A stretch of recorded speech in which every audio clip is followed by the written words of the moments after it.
ശരിക്കും ഗ്ലൂട്ടോത്തേനൊക്കെ മാറി നിൽക്കും. തൈര്, കാപ്പിപ്പൊടി, ലെമൺ ജ്യൂസ്, അത് ഡ്രൈ സ്കിൻ ആണെന്നുണ്ടെങ്കിൽ അത് ഒഴിവാക്കാം. ഇത് മൂന്നും കൂടി നന്നായിട്ട് മിക്സ് ചെയ്യുക. അതിനകത്തേക്ക് വേണമെന്നുണ്ടെങ്കിൽ നമുക്ക് തക്കാളിയുടെ നീര് യൂസ് ചെയ്യാം. തക്കാളിയുടെ നീരും കൂടി യൂസ് ചെയ്തിട്ട് നമുക്ക് ഫേസിലും നെക്കിലും ഹാൻഡിലും ഓൾ ഓവർ ബോഡിയിൽ നന്നായിട്ടൊരു സോഫ്റ്റ് മസാജ് കൊടുത്തിട്ട് ഒരു 20 മിനിറ്റ് കഴിയുമ്പോൾ ഒരു വാം വാട്ടറിൽ നമുക്ക് വാഷ് ചെയ്ത് കളയുവാണെങ്കിൽ നല്ല റിസൾട്ട് കിട്ടും.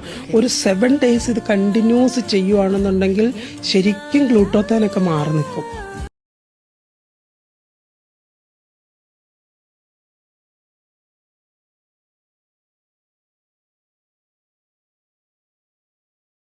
രഞ്ജു മാം എന്തായാലും വെറുതെ പറയില്ല എന്ന് നമുക്കറിയാം. പക്ഷേ ഇതിൻ്റെ റിസൾട്ട് എന്തായിരിക്കും എന്ന് അറിയാൻ വേണ്ടിയായിരുന്നു ട്രൈ ചെയ്ത് നോക്കിയത്.